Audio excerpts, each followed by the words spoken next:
All right, the Atlanta Falcons got the guy that everybody else wants. And we talk about this at times, but sometimes you just have a player that is so good, and there's a lot of reasons it could be. You could have the guy that everybody else wants because you got him on a cheap deal.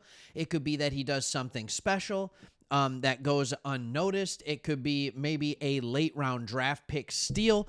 And in the case of this player, it's all of the above. It's all of the above. But before we get into that, before we get into who that player is, my name's Craig. Me and my buddy Chris started this channel a couple years ago. We're Lions fans. We are Lions fans, and that's okay because we love talking teams that the national media kind of ignores and doesn't talk about a lot. And I feel like the Falcons are one of them, unless they're talking about your quarterback controversies last year. And we love talking about also the news stories that the national media just doesn't cover. And so we're going to stick to that in this video, and we're going to talk about the man in the middle. We are going to talk about none other than Kaden Ellis, and we're going to get into that. You see the shirt here, Dude Perfect. I was able to take my family. We're up in Michigan. Dude Perfect. We got any Dude Perfect fans out there? Just love them. Love that they give their testimony after each show, but also love just that it's a family-friendly show. Like my kids could go, and this is not a paid advertisement. I promise you that. Trust me, Dude Perfect does not need my tiny little YouTube channel to advertise for theirs. What do we got? Like 35,000 subs? What do they got? Like 61 million, 62 million? I think we're good. Anyways, let's talk about Kaden Ellis and why I'm going to talk so highly about him. Look, he's 30 years old.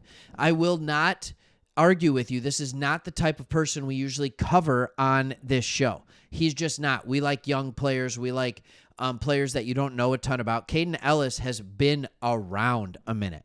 This is a guy that played 3 years at New Orleans and then signed with the Atlanta Falcons.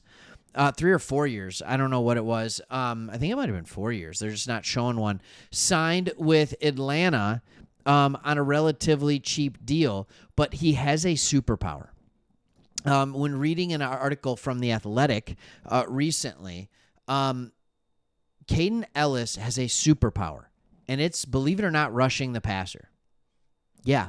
According to True Media, he led all pressure. I'm sorry. I'm saying this totally wrong. He led the league in pressure percentage.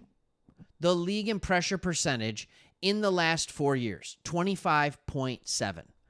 Now, here's the unique thing about that. His pressure percentage is extremely high when he rushes the passer, but he's only 88th in sacks over the last 4 years. He only has 17 sacks. He averages 4.25 sacks a year. How does that make sense? All right? It's because he has so many responsibilities. This is a guy that last year, according to PFF, had 108 tackles and 37 assisted tackles. All right? That is insane. That's a large amount of tackles. His 370 pass rush snaps ranks 285th in the league. Last season, he had 43 quarterback pressures. 43 on 147 pass rush snaps. That's a 29.3% rate. That led the league. In fact, let's talk about this for a second. With players that had over 100 pass rush snaps, he finished. The only people that were the next three closest people were Aiden Hutchinson, my man, right, who was a runaway until he broke his leg to win the NFL Defensive MVP. He had a 25% rate. Levante David at 21.5 and Kazir White at 20.8. Now, a couple linebackers in there. So you might be like, well, yeah, when you blitz, you're naturally going to have a higher percentage. You are. But 29.3%, the next highest linebacker was 21.5, and then 20.8. That's almost 9% higher. That's crazy. That is so much different. And he led the Falcons with 150 tackles. That was 6th in the NFL. So why is this the guy that everybody wants? Well, one, he has a great skill. Let's go to a second reason why this is a guy that everybody else wants. Let's look at his salary cap for a second. All right? It's not going to show. So sorry. All right, it's not going to show. I'm having computer problems. But you're going to have to trust me on this. In 2023, he signed a 3-year, $21.5 million contract. That is just over $7 million per year. He is in the third year of that contract. All right, he's making $88.5 million this year. He made $8.5 last year, and he made $4.5 the year before. He is worth every single penny of that money. Every single penny. When you look at his overall defensive grade, he's in the green at PFF at 71.1. All right, last year he was 75.4. This year in run defense, he's at a 70.3. Last year he was at a 79. But last year his pass rush grade was an 81.4. All right, the only area in which he struggled last year a little bit was coverage at 58.8, but 2 years before that he was a 65 and a 67. He is an all-around linebacker, and he's 30 years old, right? So at this time, we talked about what makes you the guy that everybody else wants, right? Well, he's not super expensive. That's one.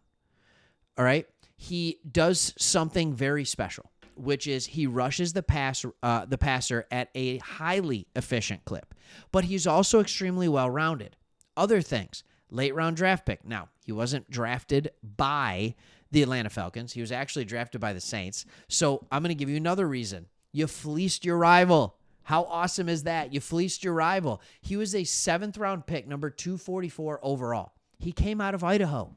All right, I'm not making any jokes about that, about Idaho. I'm not doing it. All right? No, you. All right, anyways, I'm not making any jokes about it. But with all of that being said, he comes out of Idaho. So it's going to take him a while to adjust. And now he's this read and react specialist. In that same article, it talked about how every single week when he gets the game plan, he immediately skims it and looks for the arrows, the red arrows. All right? Because for each defensive call, a defensive player's responsibility is on there. And if there's a red arrow pointing in a certain direction, basically that means you're blitzing.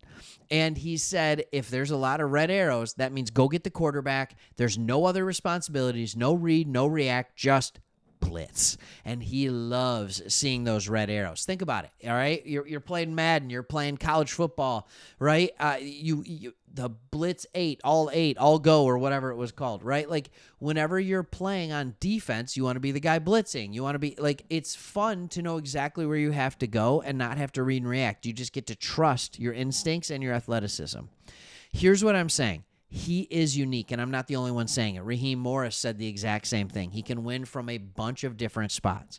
Teams wish they had players like this. This is a true great middle linebacker. He can stop, read, and react. He reacts extremely quickly to screen passes and different things like that. He can read and react in the run game. He can play drop back into coverage, and he can rush the passer.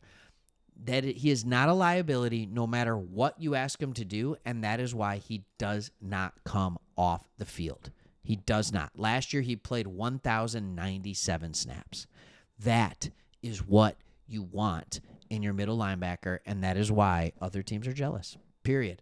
Look forward to it. Sometimes, we want to talk in the preseason about all the fun rookies and all the excitement there, but sometimes you just got to stop and say, you know what? We got a pretty good veteran, and you got yourselves one.